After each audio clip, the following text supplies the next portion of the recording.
This is Face the Music, an Electric Light Orchestra song-by-song podcast. Episode 022, Dreaming of 4000.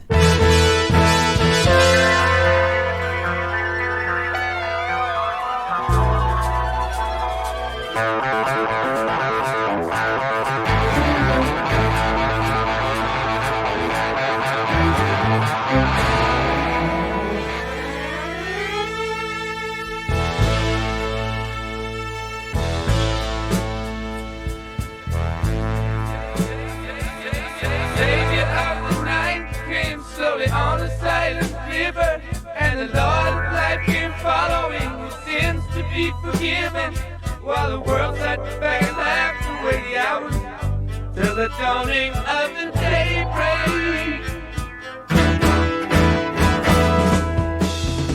I heard him laugh, I heard him cry, I saw them springs to the sky. I heard the wind howl in the trees, down there on bended knee and see the light. But I know I must be dreaming. What's that song all about?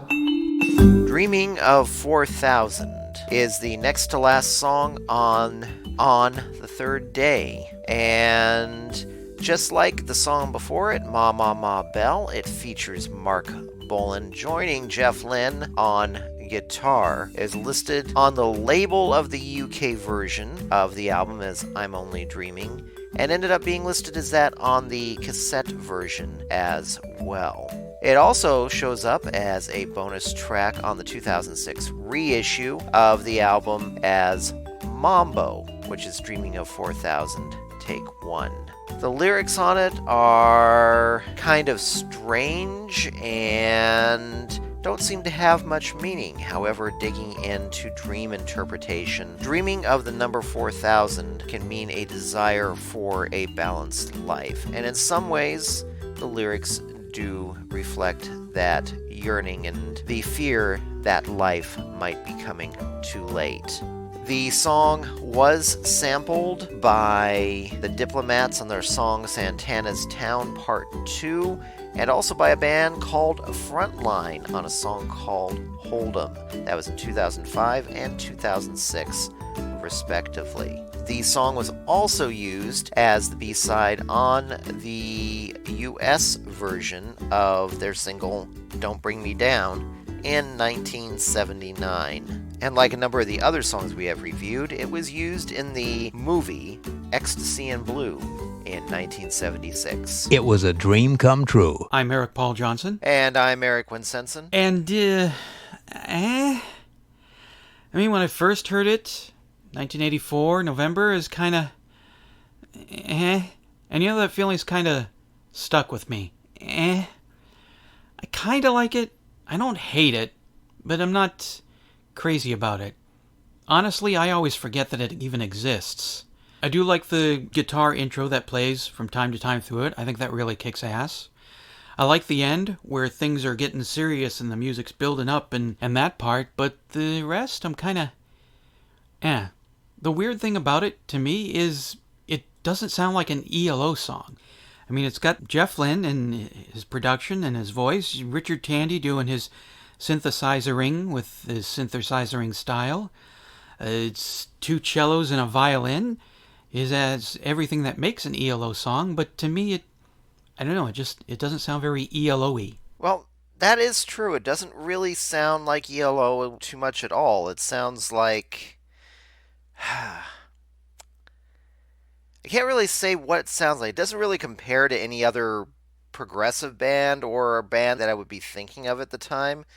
It sounds like its own thing, but it doesn't really sound like E.L.O. itself. It sounds like maybe another band trying to be E.L.O. And when listening to it, I'm going, hey, I really, really like this song. But then here, a day after giving it a listen, the only thing I remember really is the guitar part. I can't even remember the melody. I'm sitting here looking at the lyrics, doing the song facts portion of the show here, and I can't even remember the melody to the lyrics. This is the day after listening to the thing. The only thing I remember is that great guitar part where Jeff Lynne and Mark Bolan are trading riffs, and that's really it. Especially since you sent me an outtake of the album that blows about everything on the album away, and now I've got that stuck in my head because I actually liked that song. Yeah, and that's the same problem I have. It's like, this doesn't sound like E.L.O. It sounds like...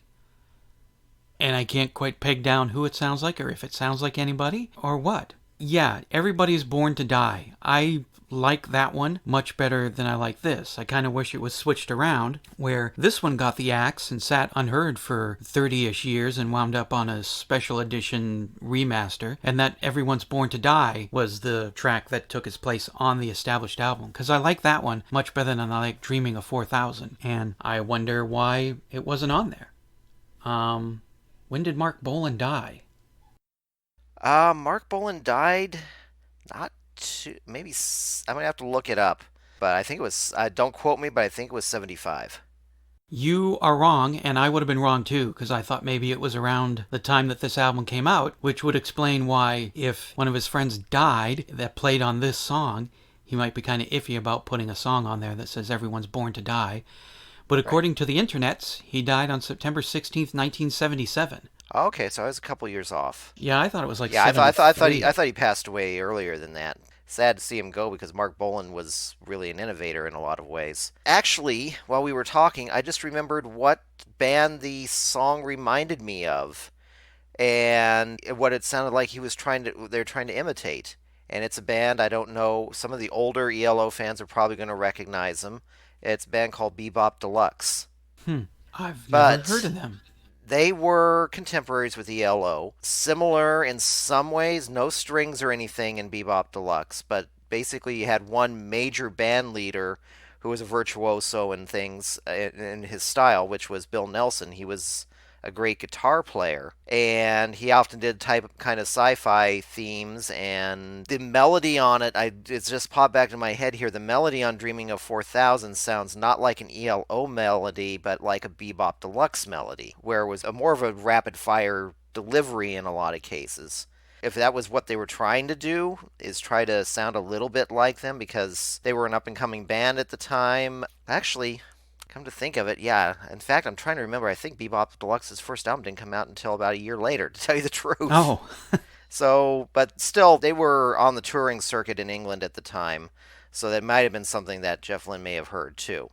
Because their first album, Max Victim, even though it's a completely different lineup than what Bebop Deluxe had later on, it still had the same sound, basically. Right. So it's possible he may have run into them while they were still on the local touring circuit and then said, hey, I like this sound, and kind of mixed it in there, because that's what it kind of reminds me of, is their style. Yeah, because I know this album came out in 74, but I know that the whole album was recorded in 73, so... On the Third Day came out, I think November 73. Came out in late 73. Harvest Records is where they recorded on, and at the time, most likely, it is possible he may have even heard him in a session, because I believe 73 would have been when they were recording their first album, and they recorded for Harvest throughout their entire career, and E.L.O. was still at Harvest shortly before moving over into Warner, I think, was what they moved over to in the UK, so...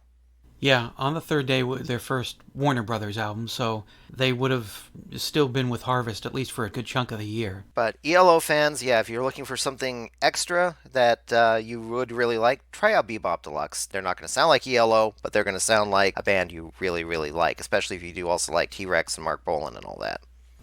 I've never heard of them. I'll have to listen. Yeah, you definitely do. All right, I won't cross you. Got something to say about Dreaming of 4000? Then call the telephone line voicemail. 623-850-3375. Call now. Like it? Hate it? What does Madeline think? I liked it. It was amazing. Wow, she liked it.